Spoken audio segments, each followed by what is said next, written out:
আর্টিজম সুমনের আড্ডায় আবার স্বাগত। আজকে সঙ্গে রয়েছেন বিশিষ্ট শিল্পী হিরণ মিত্র।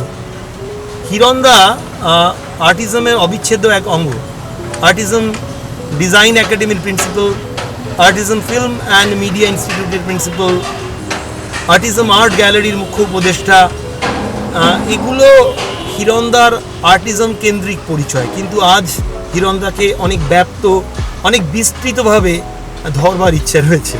হ্যাঁ, মানে হিরণদার ইন্টারভিউ আছে, তো হিরণদার ইন্টারভিউর জন্য হিরণদাকে নিতে এসেছি আমরা হিরণদার বাড়ির দোরগোড়ায়। তো হিরণদা গাড়িতে উঠেছেন, আমরা রওনা দেব। তো হিরণদা একটু আমাদের শুভেচ্ছা জানাবেন। হ্যাঁ, আর্টিজমকে শুভেচ্ছা, কারণ আর্টিজম আমি প্রায় অঙ্গাঙ্গী এবং সেখানে আমাদের আলাদা করে তফাৎ করা যায়। তো সেটা একটা খুব অদ্ভুত ব্যাপার হবে, একটা বিপজ্জনক হবে, বলা যায় খুব বিপজ্জনক হবে। সেই বিপদ বাঙালি বুঝে নেবে। বাঙালিকে অনেক ধাক্কা দেওয়ার দরকার হয়েছে, ভীষণ ডিস্টেজ হয়ে গেছে।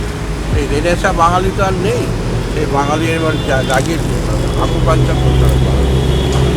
বাঙালির ক্রিয়েটিভ লিমিটও কমে গেছে বলছি। হ্যাঁ হ্যাঁ, দেখুন, তাহলে আমরা রওনা দিই। হ্যাঁ রওনা। ক্যামেরার পেছনে পার্থ বিশ্বাস। পার্থদা চলে এসে যাবে। হিরণ মিত্রর বাড়ি থেকে আমরা রওনা দিলাম আর্টিজম স্টুডিওর উদ্দেশ্যে। সময় নষ্ট করব না, পথে খানিকটা আড্ডা চালু করব। দেবরঞ্জন, আমি হিরণ মিত্রর সাথে গাড়িতে ইন্টারভিউ করতে করতে এগিয়ে যাচ্ছি। তোমাকে আমি 2 মিনিটে ফোন করছি। বিশিষ্ট নাট্য ব্যক্তিত্ব অভিনেতা দেবরঞ্জন ফোন করেছিল। একটু আড্ডাটা বিঘ্ন ঘটলো না, দেবরঞ্জন এসে যোগ দেবে আমাদের কিছুক্ষণের মধ্যেই। তো হিরণদা, এই আড্ডাটা নিয়ে কিছু বলুন, আর্টিজম নিয়ে কিছু বলুন, মানে কিরকম ভাবে এখন কলকাতার শিল্প আড্ডা তো মারতে হবে। বাঙালি তো আড্ডা প্রিয় খুবই, এবং বাঙালির আড্ডা নিয়ে অনেকেই অনেক আড্ডা মেরেছে, অনেকে অনেক কথা বলেছে। আমাদের যেটা করতে হবে সেটা হচ্ছে যে মাঝে মাঝে খুব মানে শক ট্রিটমেন্ট করতে হবে। শক ট্রিটমেন্ট? আচ্ছা, সেটা কিরকম?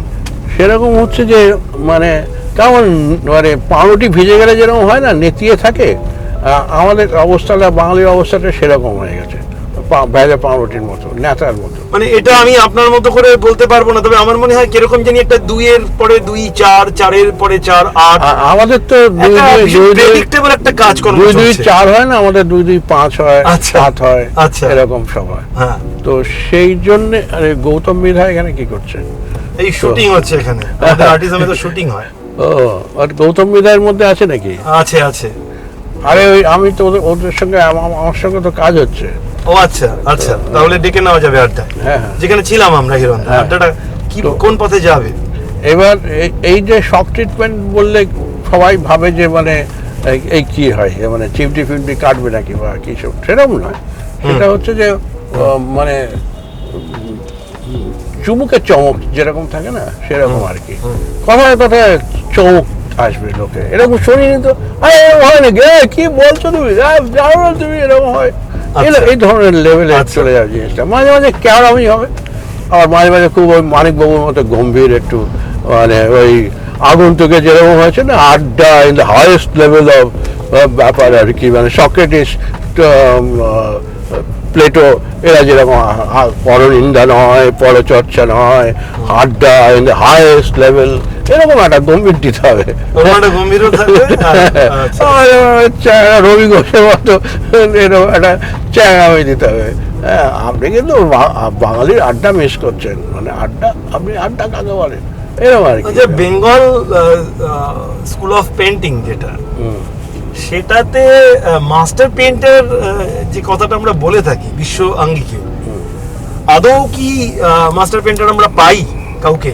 না, এই যে মাস্টার পেইন্টার কথাটার মধ্যেই একটা গন্ডগোল আছে। গন্ডগোলটা আছে এই জন্যে যে এই কথাটা আমাদের কয়েনেজ নয়, এটা ইউরোপিয়ান কয়েনেজ, এবং ইউরোপিয়ান, একেবারে typical European coinage, old master যেভাবে এসছে তার কিছু পরিপ্রেক্ষিত আছে, সেই পরিপ্রেক্ষিতগুলো কোনোটাই আমরা ম্যাচ করতে পারি না।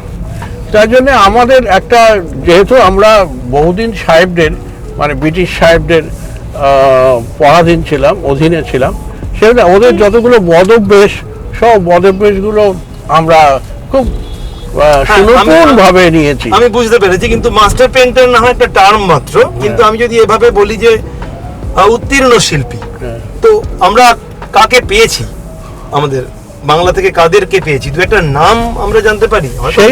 সেই সময় অনেককে বেঙ্গল স্কুল যদি বলা হয়, বেঙ্গল স্কুল বললে বেঙ্গল স্কুলের যে আচার্য অবন ঠাকুরকে পেয়েছি, বেঙ্গল স্কুলে নন্দলাল বসুকে পেয়েছি। সেই সময় আরেকটা দল যেটা লাহোরের দিকে চলে গেল, পাকিস্তানের দিকে পরে ভাগ হয়ে গেল, চুগতাইকে আমরা পেয়েছি। হ্যাঁ, তো এদের সবার ধরন বা সবার চিত্রচর্চা একই রকম ছিল না, একই দর্শনে সবাই মানেনি আর কি। এবং এদের একটা বিরোধী গোষ্ঠী তৈরি হয়েছিল, যেটা যদি বেঙ্গল স্কুলকে তথাকথিত ভারতীয় বলা হয়, ইভি হ্যাভেল যেটা প্রবর্তন করেছিলেন, যেভাবে ভারতীয়ত্বের সংজ্ঞা তৈরি করেছিলেন, তার একটা বিরোধী গোষ্ঠী তৈরি হয়েছিল। হেমেন মজুমদার, অনন্তা প্রসাদ, এই সমস্ত এদের যারা ওয়েস্টার্ন প্র্যাকটিসটাকে, মানে ইউরোপীয় পাশ্চাত্য যে অভ্যাস শিল্পকে দেখার আর কি।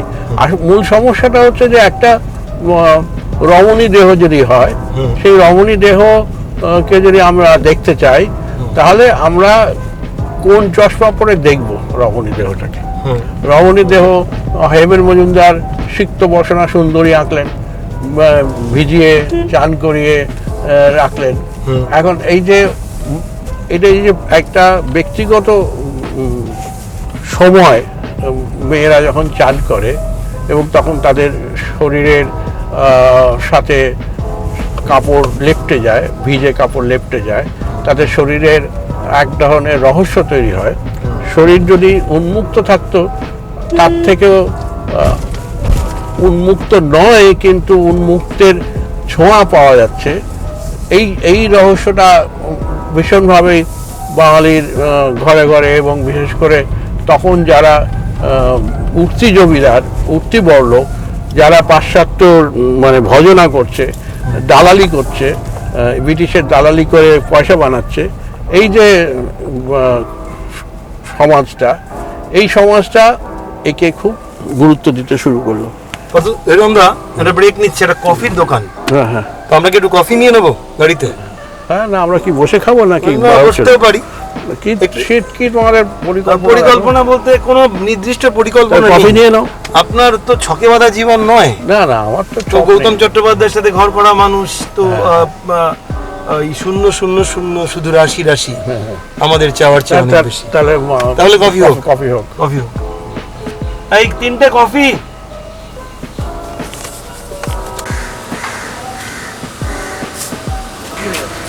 হ্যাঁ, থ্যাংক ইউ।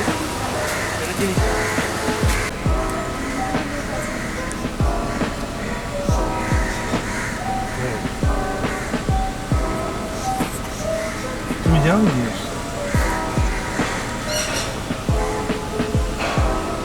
অর্থাৎ তুমিও চলে এসো, আমরা শুরু করি। কফির কাপে আড্ডা এখানেই শুরু হলো। আবার আড্ডা শুরু হলো। কফির কাপ, হাতে স্টিয়ারিং, বাদিকের সামনের আসনে হিরণ মিত্র। আমরা কথা বলছিলাম মাস্টার পেইন্টার, অনেক কিছু ছুঁয়ে গেছিলাম আমরা। এখন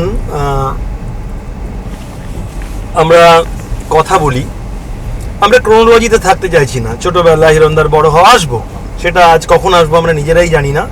এই ইন্টারভিউতে আমাদের খুব গভীর কোনো পরিকল্পনা নেই, গভীর কোনো ক্রোনোলজি নেই, তো চলে আসবো আমরা। এবার যেটা জিজ্ঞেস করব, আমাদের আর্টিজম আর্ট গ্যালারি উদ্বোধন হয়েছিল 16ই ফেব্রুয়ারি 2019 সাল। উদ্বোধন করেছিলেন হিরণ মিত্র এবং যোগেন চৌধুরী। তো তখন আমি জানতাম না, হিরণদা একটু দেরিতে পৌঁছেছিল একটা অনুষ্ঠান থেকে, যোগেনদা আগে পৌঁছে গেছিলেন। ঘটনাচক্রে সেদিন যোগেনদার জন্মদিন ছিল। যোগেনদা আমাকে বারবার জিজ্ঞেস করছিলেন হিরণ কোথায়, হিরণ আসবে না? তো অনেকেই জানেন এই গ্যালারিটা হিরণদার ঠিকই জানেন আসলে, কিন্তু হিরণদার গ্যালারি হলে হয়তো আরো অনেক উত্তীর্ণ, অনেক মহৎ হতো। কিন্তু হিরণদার ভাবাদর্শে মোটামুটি একটা জায়গায় আছে। আমরা জিজ্ঞেস করেছিলাম হিরণদাকে যে হিরণদা আপনি কিরকম গ্যালারি চাইছেন। হিরণদা বলেছিল একটু জ্যাজি হোক, মানুষ এসে চা খেতে পারে, একটু প্রাণ খুলে কথা বলতে পারে, গান গাইতে পারে, হাসতে পারে। আমি দেশ বিদেশের বিভিন্ন সোলো এক্সিবিশন করেছি, গ্রুপ এক্সিবিশন করেছি, তাতে দেখেছি একটা সিরিয়াস আবহ তৈরি করা হয় খুব ডেলিবারেটলি। সেটা আমি সবসময় যে খুব পছন্দ করি তা নয়, তাই তোমরা এই বিষয়টা একটু জারি রেখো। তো তখন আমি জানতে পারলাম খড়গপুরে যোগেনদা যেতেন এবং হিরণদা সেই সময় আলাপিত হয়েছিল। হিরণদাকে আমি জিজ্ঞেস করব যে খড়গপুরের সেই দিনগুলো, যোগেন চৌধুরীর যাওয়া, একটু যদি সংক্ষেপে আমাদের বলেন। বিষয়টা এরকম যে আমি যখন স্কুলে পড়ি তখন আমার বাড়ির পাশে একটি ছেলে ছিল, যে ছবি আঁকতো, আমার থেকে বেশ কিছুটা বড়, এবং সে আর্ট কলেজে ভর্তি হয়, তার মতো করে কাজ শুরু করে। সে ভাস্কর্যতেই উৎসাহী ছিল। এবার তার সুবাদে বেশ কিছু শিল্পী, অগ্রজ শিল্পী, তার মধ্যে যোগেন চৌধুরী ছিলেন, খড়গপুরে আসতেন। খড়গপুর শহরটা যদিও রেল কলোনি, এর একটা ব্যক্তিগত এলাকাও রয়েছে, কিন্তু এই খড়গপুর শহরটাকে ঘিরে বেশ কিছু আদিবাসী জনগোষ্ঠী আছে। আচ্ছা, এই আদিবাসী জনগোষ্ঠীর তে আমাদের যেহেতু একটা যাতায়াত ছিল, আলাপ পরিচয় ছিল, তো এটা কাজকর্ম করার। খড়গপুর তখন 50-এর দশকে 2 টাকা 2.5 টাকা ট্রেন ভাড়া। আচ্ছা, বাকি আর কোনো খরচাই নেই, মানে থাকা খাওয়া সম্পূর্ণ নিখরচায়, মানে যারা আসতো। তো এই সামান্য টাকায়, কারোরই তখন হাতে পয়সা নেই, সামান্য টাকায় একটা জায়গায় যাওয়া যায় এবং আদিবাসী অঞ্চলগুলোতে কাজ করা যায়, ছবি আঁকা যায়। আর একটা ছিল খড়গপুরের শহরের আশেপাশে অনেকগুলো সাপ্তাহিক হাট বসতো। এই হাটগুলো ছিল আমাদের প্রধান আকর্ষণের জায়গা। হাট মানেই হচ্ছে বহু ধরনের মানুষ, বহু ধরনের টেক্সচার, তার বিভিন্ন সংস্কৃতি নিয়ে তারা হাটে আসতো। তো এইটা আমরা আঁকতে যেতাম, ছবি আঁকতে যেতাম। এবং আমাদের এই যে ঘোরাঘুরি, আমি এই যোগেন চৌধুরী তখন থেকেই প্রায় ল্যাংবোট হয়ে যাই, পিছনে পিছনে ঘুরতে থাকি। মানে যোগেনদা ওখানে অত আগে কি করতে যেতেন? যোগেনদা তো পূর্ববঙ্গের মানুষ, শহীদনগরে চলে এলেন, তার একটা বাংলাদেশের ব্যাকগ্রাউন্ড। আপনি পশ্চিমবঙ্গের মানুষ, সে অর্থে যেভাবে ভাগ হয়েছে। তো যোগেনদা খড়গপুরে কি কারণে যেতেন? এই যে বললাম যে আমাদের আর্ট কলেজের কতগুলো মানে চাহিদা ছিল কলেজের দিক থেকে, শিক্ষা পদ্ধতির দিক থেকে। সেই চাহিদাগুলো হচ্ছে যে আমাদের যা কিছু আমরা শিখতাম, মানে লোকজন, মানুষজন বা প্রকৃতি, সেগুলো সবাই বাইরে থেকে আরোহণ করতে হতো। আচ্ছা, সেটা করার জন্য আমরা, যেমন এইখানে ছেলেমেয়েরা শিয়ালদা স্টেশনে আর হাওড়া স্টেশনে গিয়ে ছবি আঁকতো, রবীন্দ্র সরোবর লেকের ধারে ছবি আঁকতো। আমি কোনোদিন এখানে ছবি আঁকতে যেতাম, যাইনি, সুযোগ থাকা সত্ত্বেও। তার মূল কারণ হচ্ছে আমি এই যে অপেক্ষামান জনগোষ্ঠী, স্থবির জনগোষ্ঠী এই স্টেশনগুলোতে বসে থাকে, অপেক্ষা করে, ক্লান্ত হয়ে যায়, এইগুলোকে আঁকার আমার কোনো উৎসাহ হতো না। আমি চলমান জনগোষ্ঠীকে নিয়েই ব্যস্ত থাকতে চেয়েছি। এই চলমান জনগোষ্ঠী পাওয়ার জন্যে তারা এই বিভিন্ন অঞ্চলে চলে যেত। আর খড়গপুর সেখানে খুবই সুবিধাজনক জায়গা, থাকা খাওয়া নিখরচায়, 2 টাকা 2.5 টাকা ট্রেন ভাড়া। তো এই সেই সময় আপনি মানে কি ক্যাপাসিটিতে আপনি আর যোগেনদা মিলিত হলেন? মানে আপনি তখন গভর্নমেন্ট আর্ট কলেজে? না, আমি তখন স্কুলের ছাত্র। আর যোগেনদা কি ক্যাপাসিটিতে গেলেন? যোগেনদা আর্ট কলেজের ছাত্র হিসেবে সেই স্টাডির জন্য গেলেন? হ্যাঁ, স্টাডির জন্য গেছে। বেশ, সেখানে আপনি তখন কি যোগেনদা হয়েছেন? মানে আলাদা করে মানুষ চেনেন? না, একেবারেই নয়। সেটা আজকে থেকে 70 বছর আগের কথা। আমি কি করে হবে সেটা হবে না। মানে আমরা যখন যোগেনদা, কিন্তু যোগেন চৌধুরী হওয়ার পেছনে তো কিছু কার্যকারণ থাকে, কেউ তো আকাশ থেকে পড়ে না। তো যোগেনদার অপূর্ব দক্ষতা ছিল, অসম্ভব রং এবং রেখার উপরে নিয়ন্ত্রণ ছিল। সেইটা ছিল বলে যোগেন চৌধুরীর পরে যোগেন চৌধুরী হয়েছেন, কিন্তু সেই সময় সেইগুলো দেখা যেত, লক্ষণ দেখা যেত, এবং যোগেনদা তখন খুবই মানে স্কলারলি ছাত্র বলা যেতে পারে, যে একদম মানে প্রথম হয়, প্রথম বিভাগে থাকে এবং অসম্ভব দক্ষতার সঙ্গে কাজ করে, অসম্ভব গাম্ভীর্য নিয়ে কাজ করে। মিসিং লিঙ্কটা খুঁজছি, মানে আপনি যোগেন্দ্রর কাছে পৌঁছলেন কি করে? খড়গপুরের একটি কিশোর সাধারণ ছেলে, যার পারিবারিক শিল্প ব্যাকগ্রাউন্ড, সে অর্থে নেই। যোগেন্দ্র একজন শিল্প শিক্ষার্থী গভর্নমেন্ট আর্ট কলেজে। হ্যাঁ, এবার পৌঁছলেন কি করে? পৌঁছলাম যেটা খুব, তার আগে তো বললাম, সেটা তুমি হয়তো একটু মিস করেছো। সেটা হচ্ছে যে আমার পাশের বাড়িতে একটি ছেলে ছিল, তার নাম হরভূষণ মাল। সেই হরভূষণ মাল আর আমি খুব ছোট বয়স থেকেই, মানে একেবারেই ছোট বয়স থেকে, 1955 সাল থেকে আমরা বাইরে প্রকৃতির মধ্যে গিয়ে ছবি আঁকতাম। বেশ, সেই সময় আমি তখন ক্লাস 5-এ পড়তাম। বেশ। তো এবং আমি আর হরভূষণ ছবি আঁকছি, আঁকতে আঁকতে আঁকতে হরভূষণ আর্ট কলেজে চলে গেল। আর্ট কলেজে চলে যাওয়ার সুবাদে এইসব অগ্রজ শিল্পীরা আসতে শুরু করলো খড়গপুরে, সেটা একটা দিক। আরেকটা দিক হচ্ছে যে হরভূষণ ভাস্কর্যে গেলেও হরভূষণ এই ধরনের কাজে খুবই দক্ষ ছিল এবং খুবই ওর আগ্রহ ছিল, এই মানুষজনকে নিয়ে কাজ করার খুবই আগ্রহ ছিল। তো সেই আমিও ওদের বলেছিলাম যে আমি ল্যাংবোর্ড, আমি ওদের সাথে সাথে ঘুরতাম এবং কাজ করতাম, কারণ আমার আগ্রহ ছিল এবং আমার একটা বিচিত্র ধারণা ছিল খুব ছোটো বয়স থেকেই, হয়তো 2-3 বছর বয়স থেকেই, যে আমি ছবিটাই আঁকবো এবং ছবি নিয়ে আঁকা নিয়ে থাকবো। কি করে কেন হলো এটা প্রশ্নটা করে উত্তর পাওয়া যাবে না, কিন্তু আমি সেটা করেছি, মানে সেইভাবেই আমি কাজ করতাম। এবার এই যোগেন চৌধুরীকে যখন পেলাম, আমি তখন তো আর যোগেন চৌধুরী বলে জানি না, আমি জানি যে একজন অগ্রজ শিল্পী, তার এরকম দক্ষতা আছে এবং সে এই ধরনের কাজ করে, অতএব তাকে আমার অনুসরণ। তখন এরাও বলেছে যোগেনদা অসম্ভব ভালো কাজ করে, যোগেন্দার কাজও আমি অনেক দেখেছি। তো সেইটা দেখতে দেখতে আমি তখন যোগেন্দার সাথে ঘুরতে শুরু করলাম এবং যোগেন্দার অনেকগুলো ধরন আমায় খুব আকর্ষিত করেছিল। আমরা পৌঁছে গেছি আর্টিজম। ঠিক আছে, আমরা আর্টিজম পৌঁছে গেছি, আমরা নেমে কথা বলি।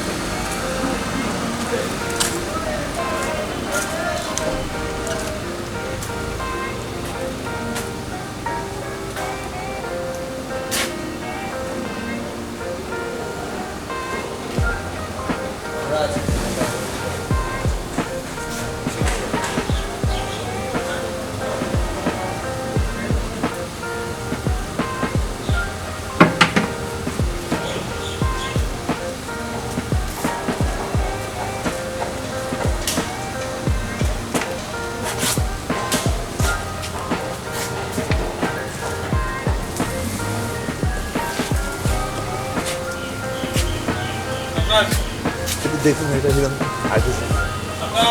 হ্যাঁ,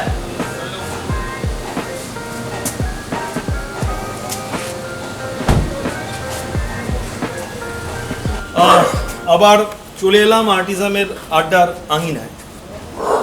আর্টিজম, হিরণদা, আমরা সবাই যখন আর্টিজমটা তৈরি করছিলাম, হিরণদা আসতেন, লাঞ্চ করতাম আমরা, অল্প অল্প শিল্পের ছোঁয়া হিরণদা রাখতেন এই বাড়ির বিভিন্ন অংশে, সেগুলো আমরা পরে দেখাবো। হিরণদা, কেমন লাগছে বহুদিন বাদে এলেন? হ্যাঁ, খুবই ভালো। লকডাউনের মধ্যেও আমরা কাজকর্ম করছি, একই রকমই আছে, আর অনেক বেশি বিজি হয়েছে ব্যাপারটা, ব্যস্ত আমাদের স্কুলের পরিকল্পনা আছে, ডিজাইন স্কুল, যেটা বারবার আপনি বলেন, সেটা আমরা এবার আশা করি লকডাউন কাটিয়ে শুরু করবো। হ্যাঁ, অবশ্যই করতেই হবে, বেশি দিন আর ফেলে রাখা যায়। ঠিক ঠিক। আর্টিজম কোর্টইয়ার্ডে আমরা, আর্টিজমের যে আঙিনা, সেখানে আমরা বসে আছি। এখানে Scandinavian furniture, Scandinavian installation practice হয়েছে, হিরণদার অসংখ্য কাজ এই বাড়ি জুড়ে। তো আমরা হিরণদার কাছে সরাসরি একটা প্রশ্নে যাই। কলকাতার যে আর্ট গ্যালারি, তাদের যে ডায়নামিক্স, তাদের যে অ্যাপ্রোচ, তাদের যে কমিউনিকেশন বা তাদের যে কর্মকাণ্ড, এই বিষয়ে হিরণদার মতামত চাইব, এবং একই সঙ্গে একটা আপাত বিতর্কিত বিষয়েও আমি জানতে চাইব যে কিউরেটরদের ভূমিকা, কিউরেটোরিয়াল প্র্যাকটিস কলকাতায়। আমি এটা ভারতবর্ষের প্রেক্ষিতে পরে আসব, বিশ্ব প্রেক্ষিতে আরও পরে আসব, আমাদের আড্ডা চলতে থাকবে। আমি এই মুহূর্তে কলকাতার আর্ট গ্যালারি এবং কলকাতার সেলফ টট এবং সো কল্ড সাবজেক্ট এক্সপার্ট যারা রয়েছে কিউরেটর, তাদের সম্পর্কে হিরণদার ভাবনা অভিজ্ঞতা একটু জানতে চাইব। হিরণদা প্লিজ। কলকাতার আর্ট গ্যালারি একটা বিচিত্র জগৎ। বিচিত্র জগৎ মানে এর অনেকগুলো ধরন আছে, আলাদা আলাদা ধরন আছে। একটা ধরন হচ্ছে যারা খুব আন্তর্জাতিক বাজারে অনেক লগ্নি করেছে এবং করে তারা বিভিন্নভাবে খুব ধনী পরিবার থেকে তারা এসেছে। তারা তারা সমস্ত জিনিসটাকে খুব দুর্গ বানিয়ে ফেলেছে এবং তারা একটা ওয়ার্ল্ড সিটির মধ্যে থাকে, নিজেদের মধ্যে চারিদিকে একটা প্রাচীর দেওয়া আছে এবং সেখানে তাদের যাতায়াত বাদে তারা যে লোকেদের ডাকে, তারা যেভাবে কথা বলে, এই জগৎটাকে আমি বাইরে থেকে দূর থেকে দেখেছি। এদেরকে আমি চিনি না, এরাও আমাকে চেনে না। তো এটা একটা জগৎ যারা আন্তর্জাতিক বলে আর কি তারা চেনে না না চিনতে চায় না, সেটা আমি জানি না, কারণ চেনে না যখন তখন চিনতে চায় না কি না সেটা তো বলা আমার পক্ষে মুশকিল। তো এরা একটা জগৎ, দেওয়াল ঘেরার জগৎ আছে। আরেকটা জগৎ আর্ট গ্যালারির আছে যারা একটু এর থেকে একটু নরম, এরা হচ্ছে উগ্রপন্থী, এরা হচ্ছে নরমপন্থী কিছু আছে যারা কিছু সংযোগ রেখেছে। তার বাইরে আছে যে যারা ভাড়া দেয়, এই যাদের কথা বলছি এরা কাউকে ভাড়া দেয় না, এরা নির্বাচন করে, শিল্পী নির্বাচন করে, তাদের সব কিছু নির্বাচন করে।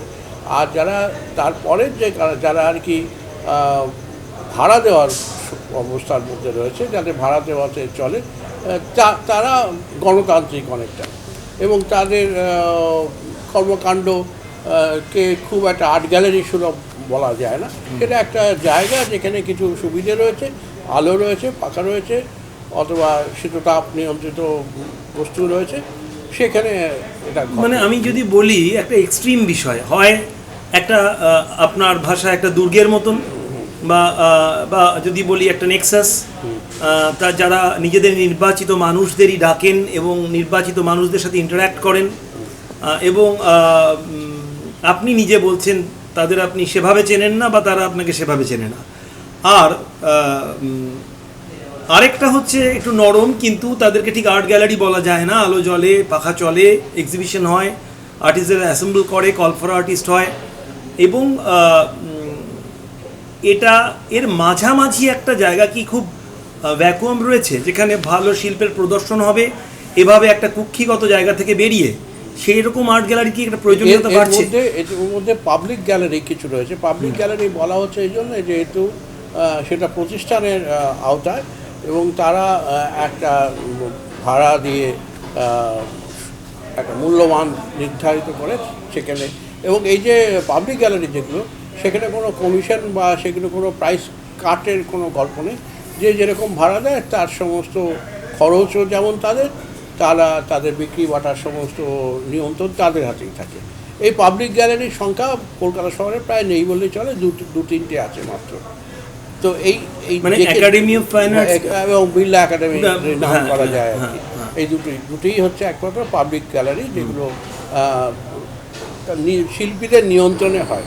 কিন্তু সমস্যাটা হচ্ছে যে শিল্পীরা যে প্রদর্শন করবে তাদের কাজকর্ম এবং সেটা যে একটা বাজারের লেনদেনের মধ্যে যাবে, সেইটা খুব ব্যয়সাপেক্ষ ব্যাপার। এবং এই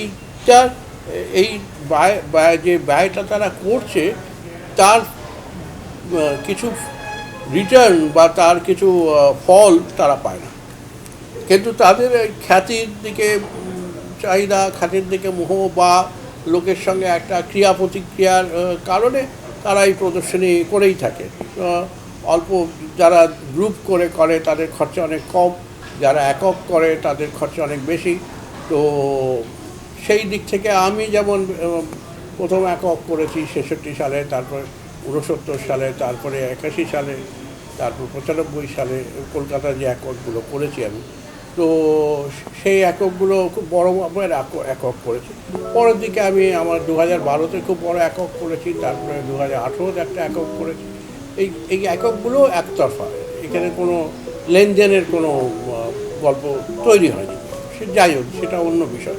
এবার ঘটনা হচ্ছে যে আমরা কেন একক করতে যাব, কেন আমরা এই ক্রিয়া প্রতিক্রিয়ার মধ্যে যাব এবং করে কি হবে, সেই জায়গায় আর্টিজম একটা বড় ভূমিকা নিতে পারে, কিন্তু সেটাও তাদের নির্বাচিতভাবেই করতে হবে তাদের, যে তারা যে পুরোপুরি গণতান্ত্রিকভাবে করতে পারবে আমার সেটা বিশ্বাস নয়। কারণ যে কোনো প্রদর্শনী করলে প্রতিষ্ঠানের দিক থেকে কিছু ব্যয় আছে, বেশ খরচ ব্যাপার আছে, সেইটার সঙ্গে কিভাবে সে টিকে থাকবে এই প্রশ্নটাও থাকে। তেমন শিল্পের পৃষ্ঠপোষকতা হওয়াও যেমন একটা বিষয়, তার নিজস্ব টিকে থাকার একটা যেমন বিষয়, এবং কাকে পৃষ্ঠপোষকতা দিচ্ছে সেটা একটা বিষয়, এবং সে সামগ্রিকভাবে কোনো এটা শিল্প আন্দোলনে পর্যবেসিত হচ্ছে কিনা সেটা একটা বিষয়। এইগুলো খুব জটিল বিষয়। হিরণদা অনেকগুলো কঠিন প্রশ্নের মুখোমুখি আমাদের দাঁড় করিয়েছেন।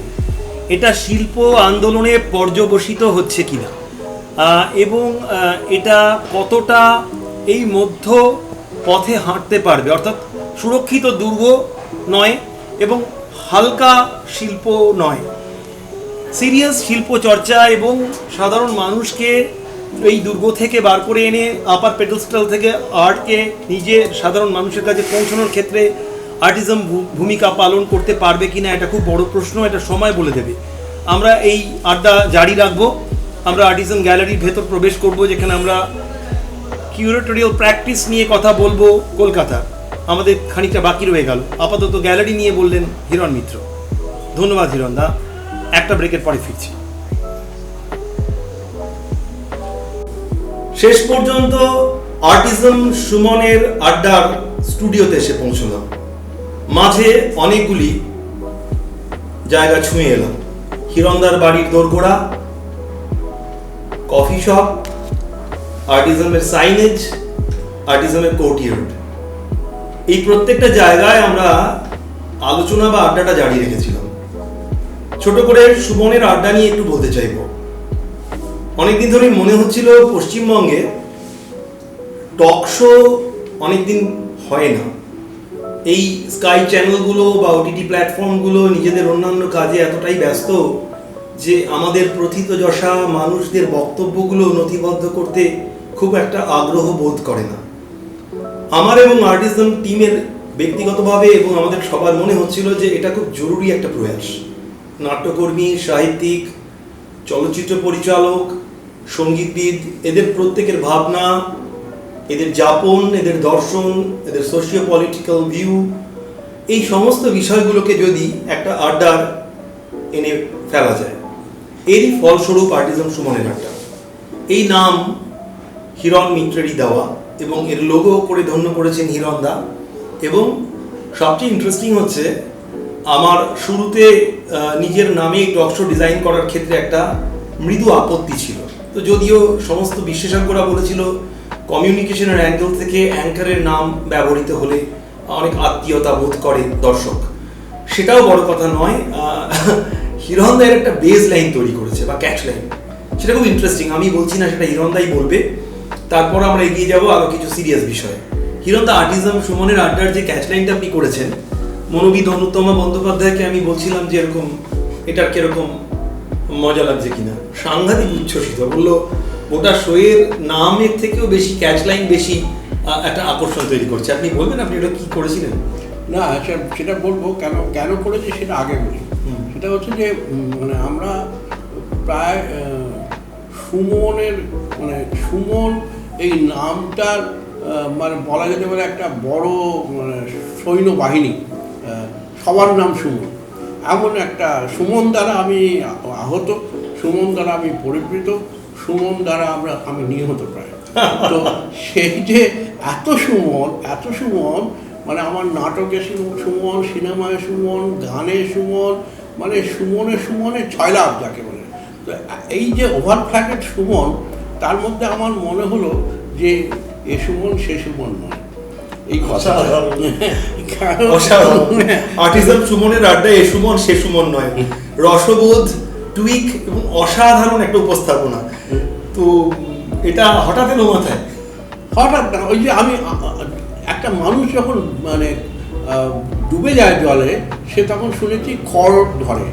তা আমি এই সুমনকে আমি খড়ের মতো করে ধরলাম বাঁচাতে, সুমন বাঁচাও, এই সুমন সে সুমন। আচ্ছা, যদি এরকম ঘটে আপনার ওই একদল সুমন যার দ্বারা আপনি আহত, পরিবৃত, নিহত প্রায়, হ্যাঁ, আমি যদি সে দলভুক্ত হয়ে যাই কোনোদিন? না, এটার সম্ভাবনা নেই। সম্ভাবনা নেই, তার কারণ হচ্ছে আমি তো ট্যান্ড হয়ে গেছি। আচ্ছা, আমি তো এইসব সুমন দ্বারা ট্যান্ড না সুমন্ড, সুমনাক্রান্ত হয়েছে। সেইখানে আমি তো এইসবগুলো স্ট্র্যাটেজি জানি, সেই পালানোর রাস্তাটা আমি আগে ঠিক করে রেখেছি। पतली गली से निकल जाना है तो गली को चुन के रखना पड़ता है। তা আমি যখন যেহেতু এটার মধ্যে কিছুটা ঢুকেছি, কিছুটা আছে, অতএব এইটা কি করে প্রোটেক্ট করা যায়, কি করে এটাকে বাঁচিয়ে রাখা যায়, তার সমস্ত হিডেন এজেন্ডা, সেটা আমি এখন বলবো না। আমি যখন যে কোনো কাজ করি, আমি 8-10টা ডিফেন্স লাইন নিয়ে কাজ করি। আচ্ছা, এই কাজটা ফেল করলে সেকেন্ড ডিফেন্স ফেল করলে থার্ড ডিফেন্স, যেভাবে এই যুদ্ধে, আমরা তো যুদ্ধেই রয়েছি, তো নানা রকম অস্ত্র আছে, সব অস্ত্র দেখাবো না আমি কখনো, হ্যাঁ, লুকিয়ে রাখবো। আমি মরে গেলে হয়তো অস্ত্রগুলো হারিয়ে যাবে, সেটা খুব দুঃখজনক হবে, কিন্তু অস্ত্র আমার হাতে আছে প্রচুর।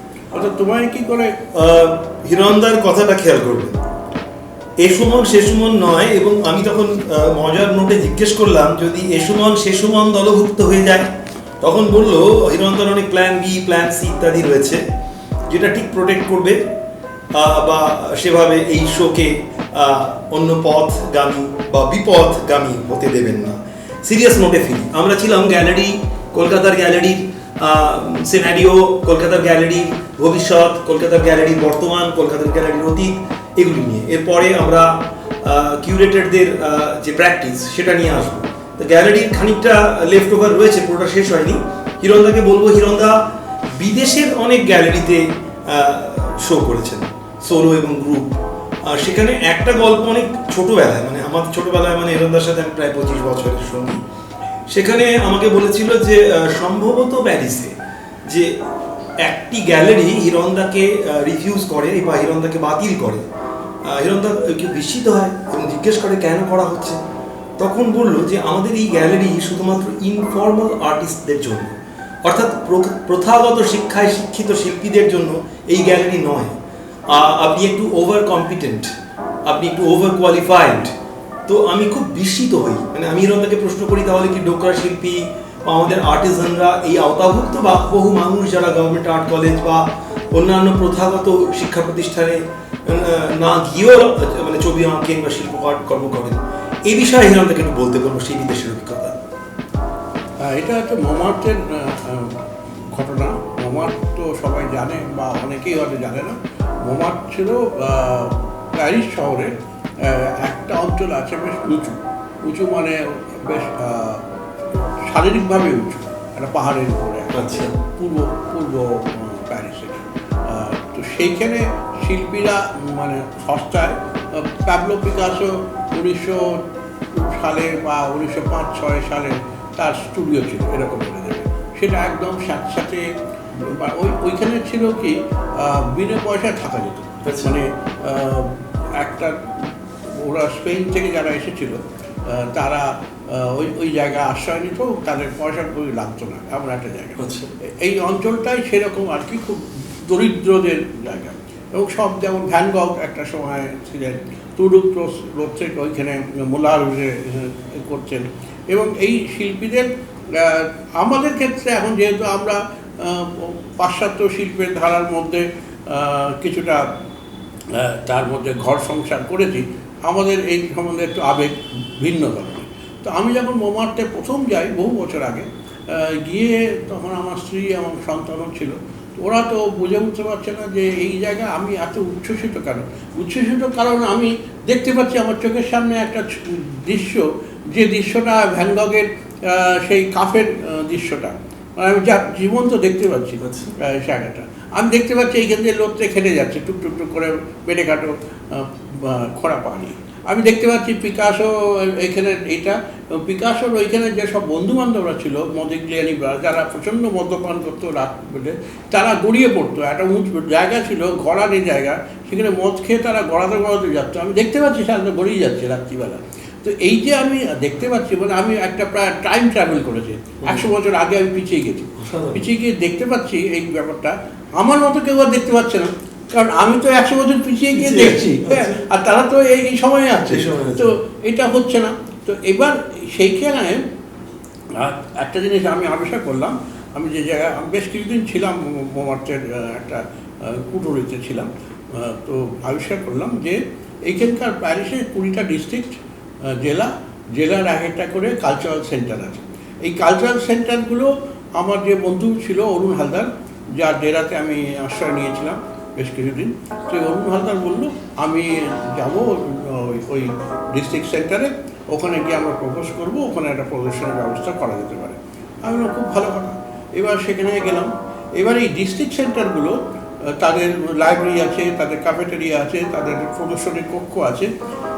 তারা আমার কাজটা দেখে আমার সমস্ত নর্মালি সাধারণভাবে কী হয়, আমরা তো নিজেদের প্রোফাইলটা দেখাই সব জায়গায়, যেটা অভ্যেস আমাদের, আমরা তো গোপন করি না যে আমি তো জানি না বিষয়টা, তাহলে আমি গোপন করতাম যে আমি একটা সেলফ টট আর্টিস্ট, ভাই আমি কিছু জানি না, আমি গরিব আদমি, হ্যাঁ, এরকম তো আর বলা যাচ্ছে না, আমি তো জানতাম না, স্ট্র্যাটেজিটা আমার ছিল না সেটা।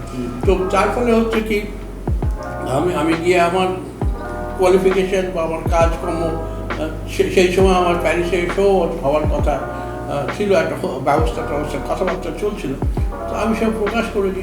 তাতে ওরা বললো যে আমরা তো যারা কোয়ালিফাইড আর্টিস্ট তাদেরকে আমরা সাপোর্ট দিই, তখন তাদের জন্য বড় বড় গ্যালারি আছে, বিভিন্ন জায়গায় আছে, কিন্তু এই ডিস্ট্রিক্ট যে সেন্টারগুলো, এইগুলো হচ্ছে যেমন গ্রাফিতি আর্টিস্ট, এদের তো কোনো স্বীকৃতি নেই বিভিন্ন ধরনের। ওইখানে একটা প্রদর্শনী হয়েছিল যে পিকাসোর কন্টেম্পোরারি এক বয়স্ক শিল্পী, এবং তার কোনো স্বীকৃতি মেলেনি সেই অর্থে, যে পিকাসোর বন্ধু হওয়া সত্ত্বেও তার প্রদর্শনী ওরা করে। এরা সব আমাকে দেখালো কী ধরনের প্রদর্শনী ওরা করে, সেখানে আমি ওভার কোয়ালিফাইড ওদের হিসেবে। তো এটাতে আমি খুব বিস্মিত হয়েছিলাম, কারণ আমাদের এখানে যারা সেই অর্থে সেলফ টট এবং যেভাবে তারা নিজেরা নিজেদেরকে চর্চায় তৈরি করেছি, তারা একদম ব্রাত্য, সম্পূর্ণভাবে ব্রাত্য। আর তার বিপরীতে একটা জায়গা আমি দেখতে পাচ্ছি, একটা পশ্চিমের দুনিয়া এবং এত উন্নত একটা দেশ, সেইখানে শিল্পের প্রায় পীঠস্থান বলা হয় প্যারিস শহরকে, সেইখানে একেবারে ঠিক ব্রাত্যজনেরই জায়গা আছে, মানে সেই ব্রাত্য নয়, আমাদের প্রাত্যজন বললে এটা অন্য এখন সেটা আমি বলছি না যে সেই প্রাত্য নয়। যাই হোক, কিন্তু প্যারিস শহরে আমার অনেক প্রদর্শনী হচ্ছে, অনেকবার হয়েছে। এটা কত সালের কথা বলছেন? এটা 97 সালের কথা বলছি। আচ্ছা, তারপরে আপনি অন্য কোনো গ্যালারিতে? না, সেখানেই আমার বেশ কিছু যোগাযোগ ছিল, সেই যোগাযোগের সূত্র ধরে তারা আমার কাজ দেখতে চায়। আমি তখন অনেক কাজ নিয়ে গেছিলাম, কাগজের পরে কাজে নিয়ে গেছিলাম। তখন তারা একটা গ্যালারি তারা স্বীকৃত হয় এবং তারা আমার প্রদর্শনী করে। আচ্ছা, একটা কথা জিজ্ঞেস করছি যে এই যে একটা প্রয়াস যেখানে ইনফর্মাল আর্টিস্টদের প্রমোট করা হয়, আমাদের কলকাতা বা পশ্চিমবঙ্গে কোনো শিল্পী যারা তথাকথিত আর্ট কলেজের স্বীকৃত নয় অথচ ভালো কাজ করেছে, এরকম কাউকে আপনার জানা আছে? প্রথমত হচ্ছে যে আমাদের এখানে যেটার খুব অভাব, পশ্চিমবাংলার অন্তত খুব অভাব, ভারতবর্ষেই সেই অভাব, সেটা হচ্ছে ভালো কাজ কথাটা কি অর্থ, সেই অর্থটা শিল্পীরাও জানে না, ভালো কাজ কাকে বলে। এবার সমস্যাটা হচ্ছে এই ভালো কাজ কথাটা কোট আনকোট, এটা অনেক, এটা যে একটা ঘুড়ি এবং তার অনেক লম্বা ল্যাচ লাগে, হ্যাঁ, এই ভালো কাজ কথাটা, এই ল্যাচটাকে দেবে, কার হাতে ল্যাচটা থাকবে আমরা জানি না সেটা। অতএব এই গ্যালারি হোক, কলা সমালোচক হোক, কিউরেটার হোক, এই সমস্ত যারা আছে তারা ঘুড়ির থেকে ল্যাচটাকে বেশি গুরুত্ব দেয়। তো তার ফলে এদের ভালো কাজ সম্বন্ধে কোনো ধারণা নেই, কাকে ভালো কাজ বলে এই জিনিসটাই তারা জানে না, মানে তাদের মতো করে একটা ভালো কাজ জিনিসটা জানে, কিন্তু তারা ভালো কাজ বলতে আমরা যেটাকে বলি যে তার যে নানান রকম রশ্মি বেরোয় একটা জিনিসের, যে কোনো একটা জিনিসের মধ্যে থেকে একটা আলো বেরোয়, সেই আলোটা আমরা চিহ্নিত করতে পারি, কারণ হচ্ছে চিহ্নিত করার জন্য ওদের চোখের যে আলোটা দরকার সেই আলোটা নেই। সেই সুইচটা অফ করা আছে। আমি খুব ইম্পর্টেন্ট একটা জায়গা হিরণদাকে একটু থামাবো। চোখের যে আলোটা প্রয়োজন শিল্পী বা শিল্পকে চিহ্নিত করার জন্য, তার উত্তীর্ণ যে অ্যাপ্রোচটা তাকে ধরবার জন্য, আমি একটা খুব স্পেসিফিক প্রশ্ন করতে চাইবো হিরণদাকে। আমি সবাই নয়, আমি কিছু কিছু আর্ট কিউরেটরকে মিট করেছি আর্টিজান মুভমেন্টের সূত্রে। তাদের আমি কাজ খুব সিরিয়াসলি তারা করে, অত্যন্ত নিয়মানুবর্তিতার সাথে করে, কিন্তু আমার তাদের নিজের পরিধির বাইরে যে একটা জগৎ রয়েছে, অন্যান্য সাংস্কৃতিক জগৎ, cinema, serious cinema, theatre, poetry বা কবিতা, বাংলা কবিতা, আধুনিক, এদের এই জায়গাটায় কাউকে কাউকে আমি জেনারেলাইজ করতে চাইবো না, তাদের উৎসাহ আমি কম দেখেছি। আমার ব্যক্তিগত ধারণা হিরণদা যে বোধহয় একটা ব্যাপ্তি প্রয়োজন। যদি কেউ একজন আর্ট কিউরেটর হয়, আমার মনে হয় তার একটা সামগ্রিক শিল্পের প্রতি দখল বা শিল্প ভাবনা থাকা উচিত। এ বিষয়ে আপনার কি মত? এই বিষয়ে আমার যেটা মত সেটা খুব খারাপ শুনতে লাগবে। সেটা হচ্ছে আমাদের এখানে যে কিউরেটর বলে যে সম্প্রদায়টি আছে, তারা হচ্ছে গ্লোরিফাইড জোগাড়ে। আচ্ছা, গ্লোরিফাইড জোগাড়ের কথাটা শুনতে খুব খারাপ এবং খুব ডেরিভেটিভ কথা, এটা ঠিকই, কিন্তু তাই তারা করে। তারা বিভিন্ন স্তরের শিল্পীদের জোগাড় করে এবং শিল্পীদের বলে তাদের কাজ এই প্রদর্শিত করার জন্য। সেই কাজ একটা কিউরেটরের কাজকে, কিউরেট কথাটার মানে কিউরেটরদের প্রথমে জানতে হবে।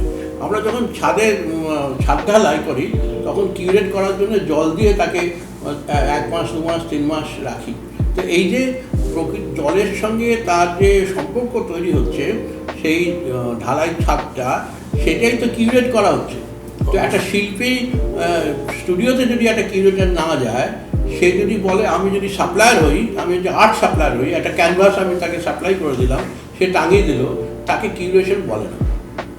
সেটা একটা মানে বলা যেতে পারে এটা এক ধরনের গালাগালের পর্যায়ে পড়ে যায়। আমি একটা এরকম কিউরেটেড শোতে অংশ নিয়েছি। আমার নাকি ইন্টারভিউ হলো, কিউরেটর এলো, আমার ইন্টারভিউ করতে কি, আমার কিছু কাজ দেখলো, তারা আমার কিছু ক্যাটালগ দেখলো, আমার প্রোফাইল দেখলো, দেখে সে চলে গেল। তারপরে আমি তাকে একটা কাজ পাঠিয়ে দিলাম, সেই কাজটা প্রদর্শিত হলো। এটাকে কিউরেটর বলে না, মানে তাহলে এটা যেটা তারা জোগাড়ে বলে, এটা যেটা তারা করলো যে আপনার স্টুডিওতে গেল, আপনার সাথে কথা বললো, ক্যাটালগ দেখলো। না, আমার স্টুডিও যায়নি। ও আচ্ছা, স্টুডিও যায়নি, সে একটা জায়গায় সেন্টার পজিশনে, আমি নামও করবো না, প্রতিষ্ঠানে না, সেটা আমরা চাইছিও না। সে একটা সেন্টার পজিশনে কনভিনিয়েন্ট জায়গা, মানে সব শিল্পীরা যাতে আসতে পারে এমন একটা নির্দিষ্ট জায়গায় সে অপেক্ষা করতে লাগলো।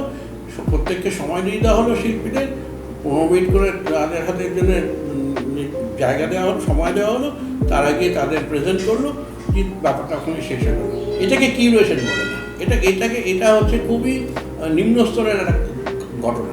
হ্যাঁ, কিন্তু তার যে কিউরেটের নোট, সেই নোটটা মানে এমন তার ভার, প্রায় তোলাই যায় না, এত ওজন তার কিউরেটের নোট। তার মানে বোঝা যাচ্ছে যে সমস্ত জিনিসটার মধ্যে একটা ঢপবাজি আছে, একটা তঞ্চকতা আছে, একটা লোক ঠকানো আছে, এবং কথার আড়াল আছে, প্রচুর কথার আড়াল আছে।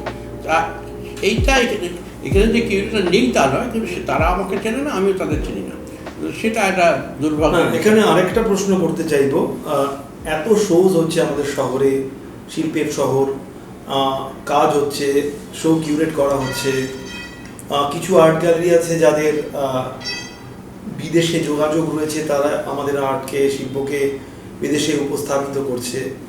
কিন্তু এই যে হিরণদা মাঝে মাঝেই বলছেন যে আমাকে তারা চেনে না, আমিও তাদের চিনি না, এই ব্যাপারটা খুব ইন্টারেস্টিং। আমি দর্শকদের এই জায়গাটায় মনোনিবেশ করতে বলবো।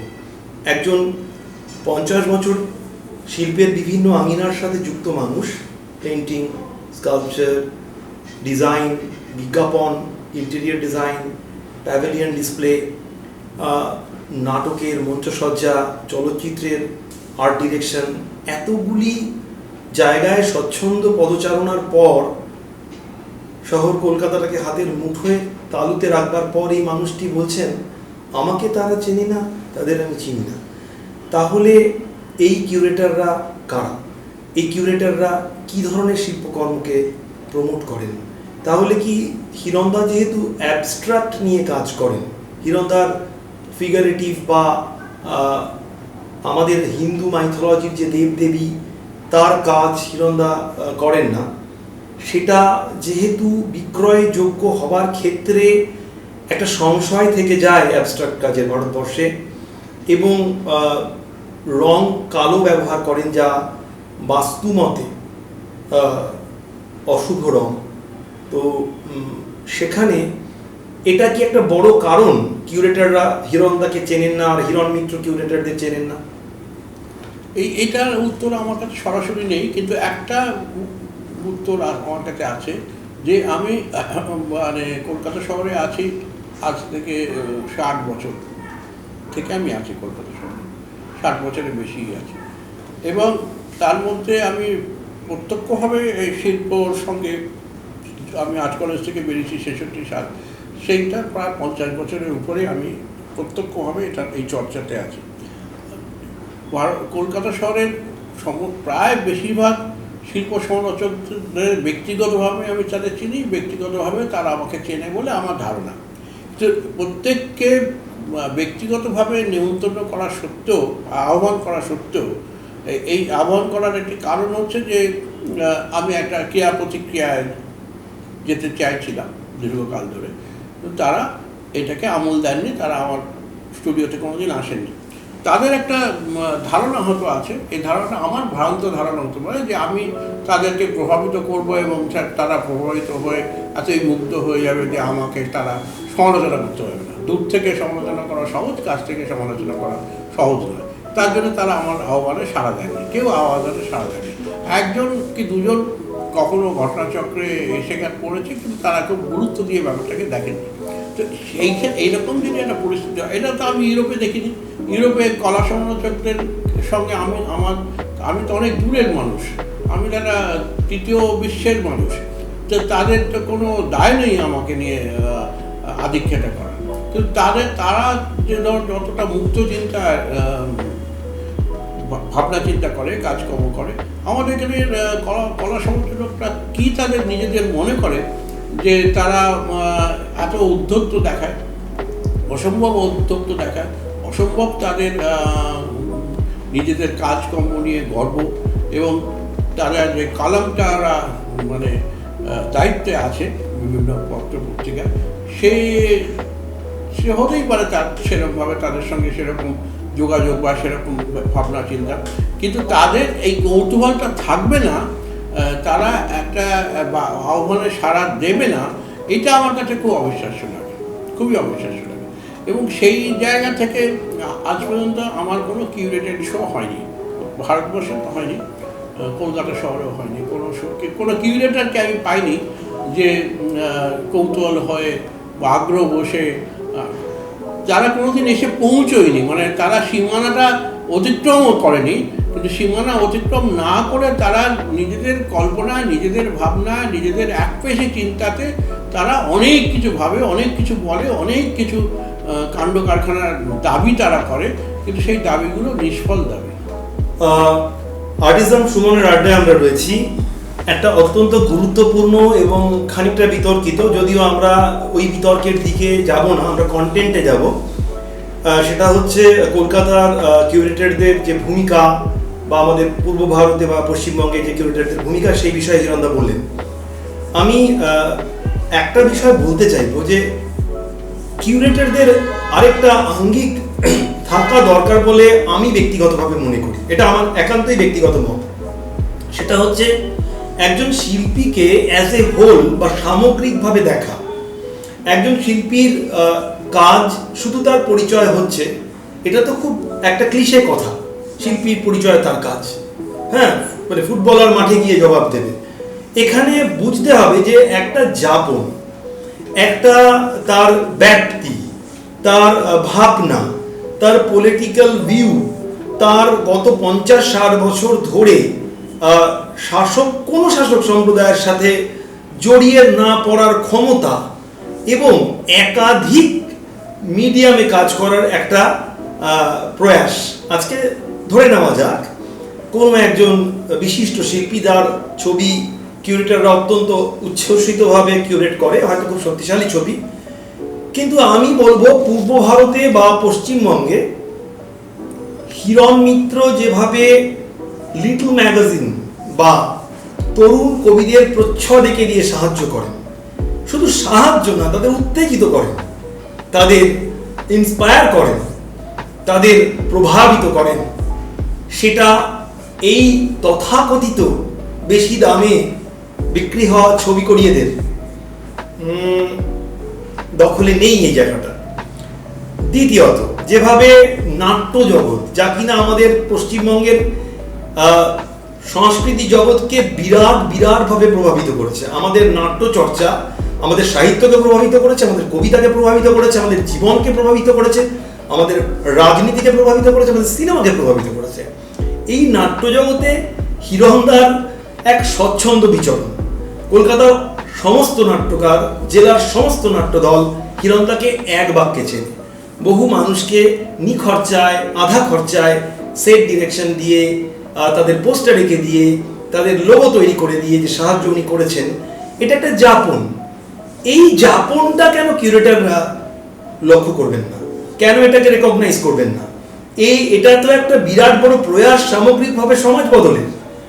কবিদের দেখছেন উনি, নাট্যকারদের দেখছেন, সিনেমা করিয়েদের দেখছেন। সিনেমা করিয়ে মানে কিন্তু ওই কমার্শিয়াল বা মেইন স্ট্রিম সিনেমা করিয়েদের নয়, যাদের ছবি বিক্রি করাই মুশকিল, ডিস্ট্রিবিউশন মুশকিল, তারা আর কোথায় না হোক ওই মুর অ্যাভিনিউয়ের দরজায় যদি কোনো ক্রমে গিয়ে পৌঁছয়, একটু বকা না দিয়ে একটু হেসে এসে গেছো, আচ্ছা বসো বলে অসাধারণ পোস্টার, অসাধারণ তার ক্রেডিট লাইন করে দিয়ে ঋদ্ধ করেছে অসংখ্য ছবিতে। আমি কিউরেটরদের অনুরোধ করব যে ছবি কিউরেট করতে গেলে সেই ছবি করিয়ের বা সেই পেন্টারের বা সেই স্কাল্পচারের সামগ্রিক জীবনকে যেন নজরে আনা হয়। হিরণদার 50টার উপর পাবলিকেশন, ফিল্ম গ্রাফিক্স বলে একটা বই রয়েছে, যা না পড়লে আমাদের ভারতবর্ষের চলচ্চিত্র শিক্ষা অপূর্ণ থেকে যায়। 50 বছরের সিনে সোসাইটি মুভমেন্টের একজন কর্মী হিরণদা, প্রাপ্তবয়স্ক হয়নি সেই সময় থেকে হিরণদা রয়েছেন। তো আমি এই প্রসঙ্গ থেকে সরব, কিউরেটরদের অনুরোধ রেখে সরতে চাইব এই প্রসঙ্গ থেকে। একটা ব্রেকের পর ফিরে আসছি। আর্টিজান সুমনের আড্ডায় আছি আমরা, একটা ব্রেকের পরে ফিরে এলাম। হিরণ মিত্রর সাথে আমার পরিচয় খুব অদ্ভুতভাবে। এই আমরা বলি না শিল্পীর সাথে পরিচয় তার কাজের মাধ্যমে, খুব ক্লিশে কথা হলো।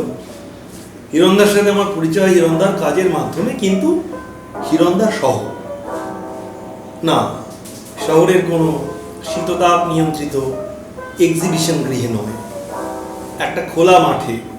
যাদবপুর বিশ্ববিদ্যালয়ে, সালটা সম্ভবত 1998 বা 2096 সাল, হ্যাঁ হিরণদা ধরিয়ে দিলেন। 1996 সালে মহিনের ঘোড়াগুলি দলের গৌতম চট্টোপাধ্যায় এবং তাদের ব্যান্ড একটা শো করছিল ওপেন এয়ার থিয়েটারে। সেখানে গৌতমদার গান সম্পর্কে তখন আমরা শব্দ জেনেছি, একটা ভালো লাগা তৈরি হয়েছে। আনপ্লাগড ছিল সমস্ত কিছু। মঞ্চে একটা গ্র্যান্ড পিয়ানো নিয়ে উনি টোটালটা কম্পোজ করছিলেন। এই অবধি ঠিক ছিল, এগুলো তো দেখা যায় বিদেশেও। আমাদের চোখ অভ্যস্ত ছিল এমটিভি দেখে, ইত্যাদি দেখে। যেটা চমৎকৃত হলাম, চমকে গেলাম, আমার জীবনের গতিপথ প্রায় বদলে গেল। আমি শিল্পের প্রতি আরো অনুরক্ত হলাম নিজের অজান্তে এবং এই যাপনটাকে গ্রহণ করলাম। সেটা হচ্ছে যে মঞ্চে একটা বাঁশের মাচার উপরে 6 থেকে 8টা বড় বড় অ্যাক্রিলিকের শিট, অ্যাক্রিলিকের শিটের মাপগুলো প্রায় 4 ফিট বাই 3 ফিটের, 8 feet by 4 foot, 8 foot by 4 foot. সেখানে একজন ব্যক্তি বা ভদ্রলোক ছবি আঁকছেন লাল টি শার্ট পরে, গানের কথার সাথে সমন্বয়ে কখনো শরীর মিশিয়ে দিচ্ছেন, হাতের তালু দিয়ে আঙুল দিয়ে একটা রেখা আঁকছেন, কখনো একটা ব্রাশ স্ট্রোক করছেন। একটা অদ্ভুত দৃশ্য। শুধু তাই নয়, ফ্যাব্রিকেশনটাও খুব দেখবার মতো বিষয় ছিল সেই সময়। মানে আমার তো জীবনের প্রথম অভিজ্ঞতা এরকম। উনি যেই জায়গাটায় আঁকছেন সেই জায়গাটার পিছনে একটা আলো জ্বলে উঠছে, ব্যাকলিট একটা হয়ে উঠছে এবং সেটা অনেক উজ্জ্বল হয়ে দর্শকদের কাছে আসছে। উনি যখন শিফট করে গিয়ে আরেকটা প্যানেলে পৌঁছচ্ছেন, অর্থাৎ 8 ফিট বাই 3 ফিটের আরেকটা প্যানেলে যখন মানে উনি পৌঁছচ্ছেন, তখন সেখানে আবার আলো জ্বলে উঠছে, আগেরটা নিভে যাচ্ছে। আমি চমৎকৃত, আমি গান শুনবো না এই লাইট পেন্টিং দেখবো, আমি তো মানে সেই সময় উচ্ছ্বসিত। তো আমার সঙ্গে রিমঝিম ছিল, আমরা দুজন ঠিক করলাম যে ওনাকে একটু কাল্টিভেট করতে হবে ওই জটায়ু ভাষায়। আপনাকে একটু কাল্টিভেট করতে হচ্ছে, সেই বাঙালির একটা ব্যাপার আছে না। ওই মঞ্চের আশপাশ থেকেই খোঁজ নিতে শুরু করলাম। তখন আমার এক অতি বাম বন্ধু দাদা ছিলেন, অজয় বিশ্বাস। সে বলল, আরে হিরণদাকে চেনো না, হিরণদার এই এই এই এই ইত্যাদি পরিচয়। তাতে আরও উৎসাহী হলাম। আমরা তখন মোবাইল ফোন ছিল না, বাড়ির একটা লোকেশন নিয়ে আমি রিমঝিম দুজনে উপস্থিত হই ঠিক পরের দিন হিরণদার বাড়িতে সকালবেলা। সেখানেই আমাদের হিরণদার সাথে সখ্যতা, সেখানেই বন্ধুত্ব। শুধু দুটো ঘটনা প্রথম দিনের সাক্ষাতে মনে আছে। হিরণদা আমাদের দেখে বললেন যে, আমার একটা বই আছে, আমার ছবি লেখা, তোমাদের দিলাম, তোমরা বাংলা পড়তে পারো তো? আমি বিজ্ঞাপনের লোকদের সাথে কাজ করছি, তারা তো প্রায় বাংলা পড়তে পারে না। আপনারা সালটা মনে রাখবেন, 1996 সাল। কলকাতার বিজ্ঞাপন জগতের যারা ক্রিয়েটিভ ডিরেক্টর বা ইত্যাদিরা আস্তে আস্তে ইংরেজি মাধ্যমের প্রভাব বলুন বা বাংলা পেছনের সারিতে যাচ্ছে। হিরণ মিত্রর অসাধারণ একটা বই, আমার ছবি লেখা, তার আপব্রিঙ্গিং, তার অনেক কিছু নিয়ে খুব সুন্দর একটা শেপ, প্রচ্ছদটা দেখবার মতো। ওরা আমার দীর্ঘদিন বসবার ঘরে সাজিয়ে রাখা ছিল। তো এটা আমার মনে আছে, এই বইটা আমাদের উপহার দেন হিরণদা। দ্বিতীয়টা খুব ইন্টারেস্টিং। হিরণদা বলে যে, আমি তো ঠিক করেছি বলে দিয়ে যাব আমার মৃত্যুর পর যেন সমস্ত ছবি পুড়িয়ে দেওয়া হয়। আর যেই না বললেন, নাটকীয়ভাবে উপরের সিঁড়ি দিয়ে একজন সুদর্শনা মহিলা এগিয়ে এসে বললেন, একি এটা কেন হবে? তখন জানলাম উনি আমাদের অনিতা দি বা অনিতা বৌদি, হিরণদার সহধর্মিণী। সে এক অদ্ভুত নাটকীয় বিষয়। হিরণদা তখন চুপ করে গেলেন, বেশি কথা বাড়ালেন না। আসলে এর মধ্যে একটা ব্যঞ্জনা ছিল, এর মধ্যে একটা ব্যাপ্তি ছিল। আমি দুটো জায়গা ধরতে চাই। একটা হচ্ছে কেনই পুড়িয়ে দেওয়া, আর গৌতম চট্টোপাধ্যায় নামক যে মিথ, এই মিথের সাথে হিরণদার যে যাপন, এই দুটো জায়গা আমরা এবার একটু ধরবো। প্রথমটা আসি, ছবি পুড়িয়ে দেওয়াটা কেন বলেছিলেন প্রথম দিন? না, মূল জায়গাটা হচ্ছে তার এই পুড়িয়ে দেওয়ার আগে আর একটু পিছিয়ে যেতে হবে। প্রায় 25 বছর পিছিয়ে যেতে হবে, 25-26 বছর পিছিয়ে যেতে হবে। সেটা হচ্ছে যে আমার যখন শিক্ষা, তথাকথিত শিল্প শিক্ষা শেষ হয় 1966 সালে, সেই সময় সেই বছরই আমার একটি প্রদর্শনী হয়, একক, প্রায় একক। আর আবার 1969 সালে আমার আরেকটি একক হয়। এই দুটো একক করার পরে আমার প্রথম ধারণা হয় যে এখানে যে শিল্পচর্চা হচ্ছে, কলকাতায় শিল্পচর্চা, এবং সেই সময় মহারথীরা তখন তারা মহারথী হয়নি, তারা তখন মহারথী হওয়ার সম্ভাবনা তাদের দেখা যাচ্ছে, অঙ্কুরিত হয়েছেন। এই গণেশ পাইন হোক, সোসাইটি অফ কন্টেম্পোরারি, বিকাশ ভট্টাচার্য, যোগেন চৌধুরী, প্রকাশ কর্মকার, লালু প্রসাদ শাহ তখনও সেই অতটা প্রকাশিত হননি, গণেশ আলী ততটা প্রকাশিত হননি, শ্যামল দত্ত রায়, পরিতোষ সেন, এইরা আমার চারিদিকে চক্রবুজ্জের মতো, আমি ঐমুন্যর মতো সেখানে অসহায় আস্ফালন করছি। এবং তাতে আমার ধারণা হয়েছিল যে এটা একটা বদ্ধ জলাশয়। এই বদ্ধ জলাশয় থেকে আমার কোনো মুক্তি নেই, এবং আমার এটাকে ত্যাগ করা ছাড়া আমার কোনো রাস্তা নেই। এবং এই ত্যাগটা 1970 থেকে 1995 আমি এই ত্যাগটা স্বীকার করি। আমার 25 বছর বয়স, এবং আমি 50 বছর যখন বয়স হয় তখন আমি ফিরে আসি। আর সেই সময় এই যে 25 বছর, এখানকার তথাকথিত শিল্পীরা মনে করে যে আমি মৃত বা আমি উপেক্ষিত, আমি অনুপস্থিত, এবং আমার শিল্পচর্চাকে আমি বিসর্জন দিয়েছি। এটা একদম সম্পূর্ণ অজ্ঞতা এবং ভ্রান্ত ধারণা। আমি সেই সময় খুঁজতে শুরু করেছিলাম ভারতবর্ষের অন্যান্য যে আর্ট ফর্ম, যে আর্ট ফর্মগুলো সম্বন্ধে তথাকথিত শিল্পীদের একটা অদ্ভুত বদ অভ্যেস হচ্ছে। যেমন শিল্পীদের একটা বিরাট বদ অভ্যেস হচ্ছে, যেখানে একটু ফাঁকা জায়গা পায় একটা আলপনা এঁকে দেয়। এটা যেমন একটা বদ অভ্যেস আছে শিল্পীদের। এটা একটা ফাঁকা জায়গা পেয়েছে, এখানে ফাঁকা পেয়ে গেছে, একটা আলপনা এঁকে দেওয়া, এটা যেমন একটা বদ অভ্যেস আছে। তেমন আরেকটা বদ অভ্যেস আছে যে তারা কাগজ ক্যানভাস খুঁজতে চায়, যে সেখানে তাদের প্রতিভার বিচ্ছুরণ ঘটবে বলে। কিন্তু কাগজ ক্যানভাসের বাইরে ভারতবর্ষটা একটা বড় উঠোন, এবং সেখানে 12 ঘর এক উঠোন। এই যে 12টা ঘর, 12 রকম মানুষ, 12 প্রদেশ, 12 ভাষা, 12 রকম খাওয়া দাওয়া, 12 রকম জীবন চর্চা, এইটা না দেখলে উঠোনটা ভর্তি হবে কি দিয়ে? আমার কল্পনা দিয়ে উঠোন ভর্তি হবে? হয় না। এইটার খোঁজে আমি বেরিয়ে পড়েছিলাম এই 25 বছর ধরে, এবং এই শিল্পীদের, তথাকথিত শিল্পী ও কলা সনদদের আমি বোকা বানিয়েছি মানে আমার একটা এজেন্ডাই ছিল বোকা বানানো, কারণ আমি এদের বোকাই ভেবেছি চিরকাল, এখনও তাই ভাবি।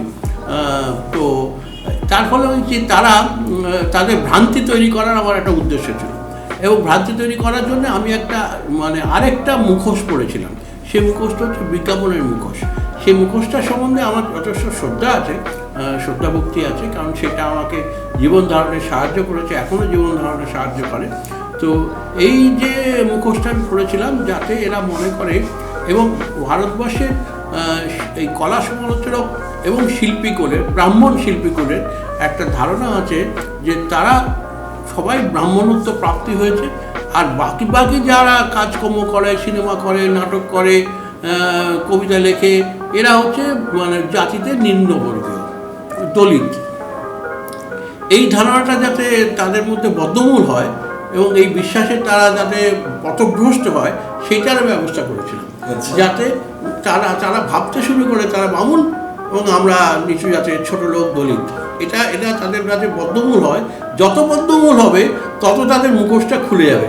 এইটা আমার ছিল এজেন্ডাটা এখনও আছে, যে কী করে এদের মুখোশ খুলে দেওয়া যায়, যে যত তুমি বামুন হবে তত দলিতরা ক্ষমতাবান হয়ে উঠবে। আচ্ছা, বদ্ধ জলাশয়ের পদ্ম ফুলরা কেউ কি খুব ভালো কাজ করেনি? এই যে ভালো কাজ কথাটাই তো ভ্রান্তিমূলক। মানে এই ইন্টারভিউটা কি ভালো কাজ কথাটা বলাই যাবে না? না, ভালো কাজ বলতে গেলে বিপদে পড়বে, বারবার বিপদে। তাহলে আমি দর্শকদের কাছে জানিয়ে রাখি, ভালো কাজ বলা যাবে না। ভালো কাজ মানে কনটেক্সট থাকতে হবে, ভালো কাজ কাকে বলে। যাই হোক, এই বিষয়ে আমরা যাবো, একটু গম্ভীর বিষয়, আমরা দর্শককে অতটা বিভ্রান্তির মধ্যে রাখতে চাই না। বিজ্ঞাপনে যখন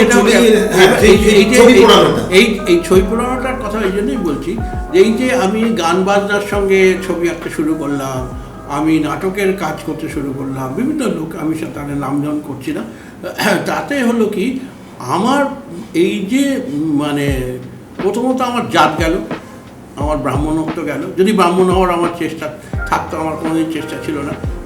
যদি আমায় কেউ পৈতে দিয়ে থাকতো, সেই পৈতে আমি ফেলে দিলাম, ফেলা খুব সুবিধা হলো। এবং একটু থামাবো, একটা মজার গল্প শুধু বলবো, যে জাত গেলটার প্রসঙ্গে সুভাদা, মানে আমাদের শুভা প্রসন্ন ভট্টাচার্য, তো সুভাদার আর্ট সেকারের সাথে আর্টিজমের একটা যোগাযোগ রয়েছে। সুভাদা আমাকে সাহায্য করেছিল তার মার্চেন্ডাইজগুলো দিয়ে। ওদের ডিরেক্টর সোমা ভৌমিক আমাদের কিছু শোতে কনসালটেন্ট হিসেবে কাজ করেছে, অত্যন্ত সাহায্য করেছে, ধন্যবাদ জানাই। সুভাদার কাছে মিটিংয়ে গিয়েছিলাম আর্ট সেকারে, তো খুব মজার একটা অভিজ্ঞতা হয়। তো জানে যে আমার গুরু হিরণ মিত্র, হিরণ দা এখানে অ্যাডভাইজার, সুমন হিরণ দা এখানে প্রিন্সিপাল। তো সুভাদা খুব ভালো একটা কফি খাওয়াল, বললো আর্ট সেকারটা দেখো সুমন। আর হিরণ দা তো মানে ছবি কি আঁকছেন, উনি তো ডিজাইনার। তো আমি একটু হেসে মৃদু প্রতিবাদ করে বললাম, হিরণদার ফেসবুক প্রোফাইলটা আপনার দেখার সময় হয় না, হিরণদা খুব প্রোডাক্টিভ এবং হিরণদা প্রতিনিয়ত অসম্ভব ভালো কাজ করছে এবং হাজার হাজার মানুষ প্রভাবিত হচ্ছে, ইনফ্লুয়েন্স করছে হিরণদা। তো যাই হোক, সে আলোচনা বেশি গড়ায়নি। তো আপনার কথার একটা রিফ্লেকশন পেলাম, মানে এরকম একটা ভাবনা তারা রাখে, কিন্তু এই ভাবনাটা কি, বিতর্ক চাইছি না, ভাবনাটা কি সত্যি তারা বিশ্বাস করে রাখে না বলবার জন্য বলে? হ্যাঁ, এই ভাবনাটা যদি তারা বিশ্বাস করে রাখে, তার একটা প্রত্যক্ষ প্রমাণ একটা ঘটে। সেটা হচ্ছে বেশ কিছু বছর আগে একটি পূর্ব মেদিনীপুরের একটি পত্রিকা, তারা একটা ঠিক করে, তারা নিজেদের মতো করে মনে আমাকে নিয়ে সংখ্যা করবে। তো আমাকে নিয়ে সংখ্যা করার জন্য সে আমার কাছে একটা তালিকা চায়, যারা আমার সম্বন্ধে যারা বলতে পারে, লিখতে পারে, এরকম। আমি তালিকাতে সেই সব লোকেদের রেখেছিলাম ইচ্ছাকৃতভাবে, যাদের আমি জানি তারা আমার প্রত্যক্ষ বিরোধী লোক বা আমাকে অপছন্দ করে। এরকম লোকেদের আমি তালিকায় রেখেছিলাম। তো এটাতে অনেকেই প্রশ্ন করে আমাকে যে এই তো তোমাকে পছন্দ করে না, ভালো বলবে না। তা আমি বললাম যে ভালো বলবে কি খারাপ বলবে সেটা তো আমার বিষয় নয়, কিন্তু এদের যদি খারাপ বলার বা আমার বিরোধিতা করার ইচ্ছে থাকে, সেই ইচ্ছেটা যাতে তাদের পূরণ হয় সেইটার আমার খুব ইচ্ছে, যাতে তাদের এই যে দীর্ঘদিনের একটা ইচ্ছা বাসনা যে আমার প্রত্যক্ষ বিরোধিতা তারা করবে, সেই বিরোধী স্বরটা কি আমি জানতে চাই। এবার বিরোধী স্বর বেরিয়ে বিরোধিতা করলো, সেরকম লেখা হলো। এর থেকেও মারাত্মক হচ্ছে এটা, এই জায়গায় আমি বলবো আমি একটা এক্সেপশন। এই জন্যে আমি কোনো প্রতিভা দিয়ে বা অন্য দিক দিয়ে এক্সেপশন নই, আমি এই দিক থেকে এক্সেপশন। ওই যে বিরোধী স্বর যে চূড়ান্ত বিরোধিতা করেছে, আমাকে সমালোচনা করেছে, আমি আমার নিজের বইতে আমি সেটাকে একটা উক্তি হিসেবে রেখেছি। আচ্ছা, মানে আমি এটা মানে নথিবদ্ধ মানে দু একটা নাম জানতে পারি? না, সেটা তো বই দিয়ে আপনি দিয়ে দিয়েছেন, তাহলে না বলতে অসুবিধা কি? বইতে দিলেও আমি নাম এখানে বলবো না, যেহেতু বইটার মধ্যেই আছে। বইটাই কি আন্ডারগ্রাউন্ডে চলে গেছে? না, বইটা হচ্ছে আমার ফিল্ম গ্রাফিক্সের মধ্যে আছে। আচ্ছা, এবং তার সেখানে নামকরণ করে। কতজন সেটা আছে? একজন বলেছে, একজনের কথাই না। যদি বইয়েই থাকে হিরণদা, আপনি একটু বলুন না, তাহলে অসুবিধা কি আছে? না, এই লোকের কৌতূহলটা তৈরি করতে হবে। আচ্ছা, এটার স্ট্র্যাটেজি। ফিল্ম গ্রাফিক্স বইতে একটা দারুণ জিনিস পাওয়া যাবে। সেখানে হিরণ মিত্র সম্পর্কে একটি ম্যাগাজিন লেখা ছাপতে চাইছিল যে অন্যান্য শিল্পীদের ওনার সম্পর্কে মতামত কি। সেখানে হিরণদা একটা তালিকা দিয়েছিল তাদের, তার মধ্যে আমি নেই, তার মধ্যে হিরণদার বন্ধু মানুষরা নেই। তারা বন্ধু নয় বলবো না, কি হয়তো হিরণদার কাজের সমালোচক বা কাজ সরাসরিভাবে খুব পছন্দ করে এরকম নয়, ইচ্ছে করে হিরণদা চেয়েছিলেন সেটা, এবং সেই মন্তব্য নথিবদ্ধ হয়েছিল এবং সেই নথিবদ্ধ মন্তব্য ফিল্ম গ্রাফিক্সে আছে। হিরণদা বললেন না তার নাম বা সেই লেখাটা। আমি কথা দিচ্ছি আমরা এডিটিংয়ের আগে এই পর্বে বা তার পরের পর্বে আমি পাঠ করে শোনাবো। ধন্যবাদ। আমরা এবার একটু সুইচ করি, আবার ফিরে আসি মোহিনীর ঘোড়াগুলি, বাঙালির নস্টালজিয়া। আমাদের এজ গ্রুপের যারা রয়েছে তাদের তো একটা ঈশ্বরের মতন গৌতম চট্টোপাধ্যায়। হিরণদার থেকেই গল্প শুনেছি, মানে গায়ে কাঁটা দেওয়া গল্প। গৌতম দা কোনো নতুন গান কম্পোজ করে হিরণদার বাড়ি ছাঁতে আসতেন মাঝে মাঝে। সেখানে হিরণদা ছবি আঁকছে, আলোচনা চলছে, গানটা গাওয়া হচ্ছে, ভাঙা হচ্ছে, জোড়া হচ্ছে, খানিকটা আমোদ আড্ডা হচ্ছে। এই পুরো বিষয়টা একটু হিরণদার কাছে জানতে চাই। গৌতম দা, আচ্ছা, এই গৌতমের প্রসঙ্গে যাওয়ার আগে যেখানে আমরা কথাটা শেষ করেছিলাম, সেটা তুমি যে প্রশ্নটা ছিল যে ছবি পোড়ানো কেন, এটা হচ্ছে অভিমানের কথা। এই অভিমানটাকে আমি নথিবদ্ধ করার জন্য ওই বিরোধী স্বরকে রেখেছিলাম, এবং বিরোধী স্বরের বিরোধী ভাবনাকে মান্যতা দেওয়ার জন্য আমি বলেছিলাম আমার সমস্ত ছবি পুড়িয়ে দেওয়া হোক। এটা একটা প্রতিবাদ, এটা আমার অভিমান এবং বাঙালি জাতির প্রতি আমার অভিমান। হিরণ মিত্রর অভিমান হয়, একটু খেয়াল রাখবেন, তার দরজা সবার জন্য খোলা। রাত বিরেতে নক করলে পরে ছবি এঁকে দেন মানুষকে, লোগো বানিয়ে দেন, পোস্টার বানিয়ে দেন, তার অভিমানটা মাথায় রাখবেন। হিরণদা এটা নথিবদ্ধ হলো। হিরণদার অভিমানের বহিঃপ্রকাশ প্রথম সাক্ষাতে বলা, আমার ছবি আমার মৃত্যুর পরে পুড়িয়ে দেওয়া হোক। এখান থেকে আবার আমরা ফিরে আসি মোহিনীর ঘোড়াগুলি, গৌতম চট্টোপাধ্যায়, হিরণদার বাড়ির ছাদের আড্ডা। হ্যাঁ, এবার গৌতম চট্টোপাধ্যায় যে যখন মোহিনীর ঘোড়াগুলি 1980 সালে প্রায় বলা যেতে পারে বিচ্ছিন্ন হয়ে গেল, তাদের যে 7 জন সপ্তর্ষি আগে প্রথম নাম ছিল, তারপরে জীবনানন্দের কবিতা থেকে মোহিনীর ঘোড়াগুলির নাম করণ হয়, এবং তার কাহিনী বিস্তৃত, সেগুলো আস্তে আস্তে বলা যাবে। কিন্তু প্রথমত বলা যেতে দরকার যে গৌতম চ্যাটার্জি বেড়ে ওঠা, গৌতম চ্যাটার্জি হয়ে ওঠা, তার গানে, তার ভাবনায়, তার চলচ্চিত্রে, সব কিছুর মধ্যে এই হয়ে ওঠার সাথে সাথে আমি প্রায় পাশাপাশি হেঁটেছি। এবং 1980 থেকে তার মৃত্যু পর্যন্ত 1999 সাল অবধি আমাদের প্রতিদিনকার যাত্রা ছিল। তার যে কটা চলচ্চিত্র, যে জাতীয় পুরস্কার নাগমতি জাতীয় পুরস্কার পায়, তারপরে নাগমতিতে আপনার কোনো কাজ ছিল মানে art হ্যাঁ কি আপনার? হ্যাঁ আমার বেশ। টাইটেল ডিজাইন সব আমার। বেশ। তো তারপরে সময়, তারপরে লেটার টু মম, এই সবগুলো অনেকটা শিল্প নির্দেশনা, লেটার টু মমের শিল্প নির্দেশনা সম্পূর্ণই আমার। এবং অন্যান্য সব কাজ, যেমন কি মিউজিক ভিডিও, তখন 1990 সালের প্রথমে মিউজিক ভিডিও করে, সেই মিউজিক ভিডিওগুলো প্রত্যেকটা সেট আমার। তো তারপরে যখন ক্যাসেট যখন মইনের ঘোড়াগুলির সম্পাদিত গান বলে আবার বছর কুড়ি পরে, সেই বছর কুড়ি থেকে মায়া থেকে আরম্ভ করে ঝরা সময়ের গান থেকে আরম্ভ করে খ্যাপার গান, সমস্তগুলোর প্রচ্ছদ এবং সমস্ত ডিজাইনের কাজ, তার বুকলেট সব আমার করা। তো এটা এই জন্যে আমার করা মানে এই নয় যে তখন গৌতম আমাকে ছাড়া কোনো কিছুকে ভাবতে পারতো না, তার কারণ আমাদের এমন একটা টিম হয়ে গেছিলো, আমরা এমন ভাষাতে দুজনে কথা বলতাম। আমি ছবি আঁকলেই গৌতমকে আমি ডাকছি, গৌতম গান তৈরি করলেই আমার বাড়িতে এসে গাইছে, বা সেটা সারা রাত আমাদের চলছে, যেমন মদ্যপান হচ্ছে তেমন গান হচ্ছে। তো এই ব্যাপারে আমার বাড়িটা একটা ওই বলা যেতে পারে গমগম করে উঠেছে গৌতমের গিটার এবং গানে। তো আর অন্যান্যরা বন্ধুবান্ধবরা সবাই তো আছেই। তো সেই সময় তারপরে গৌতমের সঙ্গে কাহিনী খুব দীর্ঘ, এবং এই সময় আমাদের যখন 90 সাল থেকেই আমাদের একটা পরিকল্পনা মাথায় ঢুকতে থাকে যে এটাকে একটা ভিজুয়াল জার্নির মধ্যে নিয়ে যেতে হবে, একটা দৃশ্য যাত্রার মধ্যে নিয়ে যেতে হবে। কীভাবে যায় আমাদের তো কোনো টাকা পয়সাও নেই, আমাদের কোনো ব্যবস্থা নেই। এই করতে করতে 95 সালে আমরা যখন বইমেলায় ঘুরছি, গান হচ্ছে বইমেলায়, প্রচুর গান কর্ম হচ্ছে, হই হচ্ছে, সেই সময় এই যাদবপুরের ফেস্টে একটা ডাক আসে এবং সামান্য কিছু টাকা ওরা দেয়।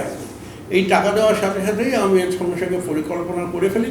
আমার লোকজন কিছু ছিল, হাতে সহকারী ছিল, তাদের নিয়ে আমরা সে ব্যবস্থা করে আমরা এই কাজটা নেমে পড়ি পুরোপুরি।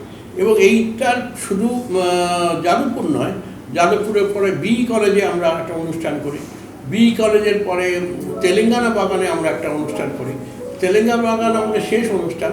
তার আগে সত্যজিৎ রায় ফিল্ম ইনস্টিটিউটে একটা বিরাট অনুষ্ঠান হয়, সেটা একটা অসাধারণ অনুষ্ঠান হয়েছিল। সত্যজিৎ রায় ফিল্ম ইনস্টিটিউটের একটা সমস্যা ছিল যে আমাদের যে জায়গাটা দেওয়া হয়েছিল সেরকমভাবে খোলা মঞ্চ, সবটাই খোলা, এবং সেখানে সেই খোলা মঞ্চটার অসুবিধা ছিল যে তার পিছনে একটা স্ক্রিনের মতো, যেটা একটা ঢালাই করা একটা স্ক্রিন, মানে পার্মানেন্ট ওয়াল। হ্যাঁ, পার্মানেন্ট ওয়াল, যেখানে প্রজেকশন হয়। ওদের একটা শর্ত ছিল যে এই সাদা দেওয়ালে কিছু করা যাবে না। তো আমরা তখন ঠিক করেছিলাম যে সাদা দেওয়ালটা কাগজ দিয়ে ঢেকে দেবো, কাগজের উপরে কাজ করবো। কিন্তু এত প্রচণ্ড হাওয়া ওই উঁচু মঞ্চটাতে যে আমরা কিছু করতে পারিনি। তখন আমি সঙ্গে সঙ্গে আমি পরিকল্পনা পাল্টিয়ে যেটা নেওয়া হয় সেটা অভূতপূর্ব ব্যাপার। সেটা হচ্ছে যে যত দর্শক আছে, যত গায়ক গায়িকা আছে, সবাই যে পিঠ শরীর সেটাকে ক্যানভাস বানিয়ে তোলা হয়। এবং আমরা যা রঙিন কাগজ বা অন্যান্য যা কিছু নিয়েছিলাম, একটি ঘরাঞ্চি ছিল, মানে স্ক্যাফোল্ডিং ছিল, যেটা উঠে আমি কাজ করবো ঠিক করেছিলাম, সেটা দিয়ে প্রথম শুরু হয়, তাকে সাজিয়ে তোলা, এবং প্রত্যেকটা দর্শক নারী পুরুষ নির্বিশেষে তাদের শরীরকে ক্যানভাস বানিয়ে ফেলা হয়। হ্যাঁ, এবং তারপরে সেটা এমন উচ্চতায় পৌঁছয়, তারপরে সেই মানে প্রায় নেশা করাই হয়েছিল। তো তার ফলে সবাই এত উত্তেজিত হয়ে পড়ে, গান বাজনার মধ্যে আলো চলে যায়, পাওয়ার কাট হয়, অন্ধকারও গান চলতে থাকে, থামে না। মানে একটা উডস্টকের ছোট ভার্সনের মতো হয়েছিল প্রায়। এই একেবারে ভিন্ন ধরনের উৎসব, যে শরীরকে ক্যানভাস বানিয়ে ফেলবো, যে ক্যানভাস নেই, ক্যানভাস এগুলোর নথিবদ্ধ হয়েছে, এইগুলো পুরোটাই রেকর্ডিং করা হয়েছিল। কারণ SNFA বলে তারা ভিডিও রেকর্ডিং করেছিল, কিন্তু যা খুব স্বাভাবিক ঘটনা যে এই ক্যাসেটটি চুরি হয়ে যায়। চুরি হয়ে যাওয়াটা নিয়ে আমার খুব একটা অদ্ভুত বিষয় আছে। ধরুন একটা সুন্দর জিনিস চোর চুরি করলো, সে চুরি করে কি করবে? কাউকে তো বিক্রি করতে পারবে না, তাহলে কি একা একা বসে বসে সে দেখবে? তাই শিল্পকর্ম চুরি হওয়া নিয়ে একদিন গল্প হবে হিরণদার সাথে। শুধু আমি দুঃখিত হই এই অনন্য সুন্দর যে সময়গুলো এগুলো নথিবদ্ধ হয়নি। অনেকে ডিজিটাল প্রজন্ম ডিজিটাল প্রযুক্তিকে আক্রমণ করে। প্রত্যেক বিষয়ের ভালো দিক খারাপ দিক আছে। আমার মনে হয় আজ যদি গৌতম চট্টোপাধ্যায় এবং হিরণ মিত্রের ছাদে যে কথোপকথন, যে ইন্টারাকশন, একটা নতুন গান জন্মের পর তা নিয়ে আলোচনা, তর্ক বিতর্ক তার একটা জায়গায় পৌঁছলো, এটা যদি কোনো না কোনোভাবে নথিবদ্ধ থাকতো, আমাদের আগামী প্রজন্ম, সঙ্গীত শিল্পীরা, লিরিসিস্টরা, পেন্টাররা, ভিজুয়াল আর্টের লোকরা সবাই একটা ভীষণ ভালো একটা পাঠ পেতে পারতো। তো আমরা অন্তত ভাগ্যবান হিরণদাকে পেয়েছি। একটা ডিজিটাল আর্কাইভ হচ্ছে হিরণদার, যেটা থেকে যাবে সার্ভারে বহুদিন, যেখানে বহু শিল্পীরা এ থেকে উপকৃত হবে। তো আজকে আমরা একটা পর্বের সমাপ্তি ঘোষণা করব। তার আগে আমি একটা ব্রেক নিয়ে ফিরে এসে শুধু একটা কবিতা পাঠ করব, যা আমি হিরণদার জন্য লিখেছিলাম, আর তার প্রেক্ষিত বা ব্যাকড্রপটাও বলবো। হিরণ মিত্র, আমাদের হিরণদা, যে পরিমাণ আদর ভালোবাসা হিরণদা পান সেটা আমি জানি না হিরণদা টের পায় কিনা, আমি টের পাই। হিরণদা যেখানেই আমাদের সাথে গেছেন, তারপরে প্রত্যেকে হিরণদার খবর নেন, খোঁজ নেন, সখ্যতা তৈরি হয় এবং আড্ডার তো মধ্যমণি হয়ে যায়। হিরণদার রসবোধ অসাধারণ। আরেকটা খুব বড় গুণ হিরণদা থেকে শিখেছি, মানে হিরণদা তার যে মেধা, তার যে প্রতিভা, সেই মাপের মানুষদের সাথে মিশে থাকেন একেবারেই নয়। খুব সাধারণ মানুষের সাথে হিরণদা অসাধারণ কমিউনিকেট করে, এটা খুব বড় গুণ। আমি হিরণদার থেকে অনেক কিছু শিক্ষার সাথে সাথে এইটাও আমার একটা টেক হোম। তো ফেসবুকে একদিন আমাকে একটা মজার ঘটনা ঘটে। হিরণদা ফেসবুকে খুব অ্যাক্টিভ। আমাকে একটা ফোন করে সকালে, আমাদের মধ্যে খুব মজার ফোন হয়, সে কোনোদিন আসবে কথায়। ফোনগুলো ডকুমেন্টেশন হলে বেশ ভালো হতো, কিন্তু সেন্সার লাগতো তাতে, এটাও ঘটনা। তো হিরণদা বললো, ফেসবুকটা দেখেছো? আমি বললাম না, একটু দেখো। তো যা দেখে আমার অনুভূতি হলো সেটা আমি একটা লেখা এবং একটা কবিতা হিরণদার জন্য আমি লিখেছি, সেটা পাঠ করছি। গতকাল আমার জীবনের একটা গুরুত্বপূর্ণ দিন কাটালাম। সকাল 11:10 বিশিষ্ট শিল্পী হিরণ মিত্রর ফোন। ফেসবুকটা দেখলাম এবং ভেসে গেলাম আনন্দে। হিরণদা আমার একটা ছবি এঁকেছেন। এর আগে উনি আমার লালনকে নিয়ে লেখা একটা কবিতায় ছবি এঁকে আমায় ধন্য করেছেন, কিন্তু আমার নিজের ছবি এই নিয়ে দ্বিতীয়বার। এর আগে শিল্পী অসিত পোদ্দারের জুবলি পার্কের বাড়িতে 25শে ডিসেম্বর 2019 নৈশ আড্ডায়। আর এবারের ছবি যেটা উনি আঁকলেন তার শিরোনাম ছিল একটি বিষণ্ণ মুখ। যে ফটোগ্রাফ দেখে হিরণদা ছবিটি এঁকেছেন, সে ছবি আর হিরণদার আঁকা ছবি একসাথে পোস্ট করলাম। এমনিতে তো ফুর্তিতেই থাকি।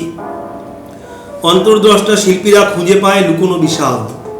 আরেক বিশিষ্ট শিল্পী ও লেখক বিশ্বনাথ দাশগুপ্ত হিরণদার পেজে কমেন্ট প্ল্যাটফর্মে বললেন, সুমনের মুখের মেলাঙ্কলিটা খুব অদ্ভুত ধরেছেন হিরণদা, ওনারা দেখতে পান। একটা কবিতা রাখলাম হিরণদার জন্য, ভালো লাগলে দায় হিরণদার।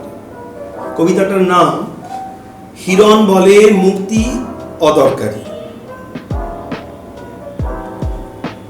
বালির নিচে বিষণ্ণতা আছে, তার উপরে দুর্গ বানাই রোজ। হিরণ মিত্র ভাঙছে ইমেজারি, আবার কোনো নতুন মুখের খোঁজ। আমনকারের রাগ বয়ে যায় রাতে, কালো আকাশে তারার দখলদারি। ফিগারেটিভ অনেক সময় ক্লিশে, হিরণ বলে মূর্তি অদরকারি। ছুটছে ছায়া, শরীর ছাড়িয়ে যায়, আঁকড়ে ধরেও হারিয়ে ফেলার স্বর। ছাদের কোঠায় মহিন এসে বসে, হিরণদাকে ডাকছে বিষাদ নগর। ধন্যবাদ হিরণদা এই অসাধারণ উপহার দেওয়ার জন্য, এই আড্ডায় আসার জন্য। আপনি আমার দীর্ঘদিনের ঘোষিত ও অঘোষিত গুরু এবং অনেক অনুল্লেখিত নৈশ অপরাধের গুরুও তো আপনি। আজকের আড্ডা একটু শেষ করার উপসংহার, প্রথম পর্বের একটু উপসংহারটা দিয়ে দিন। হ্যাঁ, এটা খুবই, আমি তো প্রতিষ্ঠিত বা অপ্রতিষ্ঠিত বিমূর্ত শিল্পী, কিন্তু যেটা জানা নেই মানে দর্শক কুলের বা শ্রোতা কুলের, সেটা হচ্ছে এই যে বিমূর্ত কথার মধ্যে কিন্তু আপনারা লক্ষ্য করে দেখুন মূর্ত কথাটা রয়েছে। এই মূর্ত কথাটা লুকিয়ে আছে, এবং মূর্ত কথা না দিলে কিন্তু বিমূর্ত হচ্ছে না।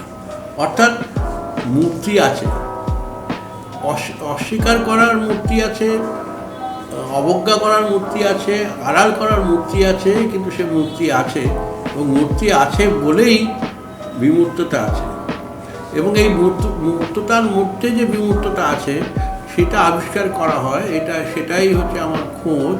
এবং মূর্ততার আড়াল আমি নিতে চাই না, কিন্তু আমি সবসময় মূর্তি আঁকি বলেই আমি মূর্তি আঁকতে পারি। অসাধারণ, কবিতার মতো কথা। হিরণ বলে মূর্তি অদরকারি। আজকের পর্ব শেষ হলো, আবার ফিরে আসবো।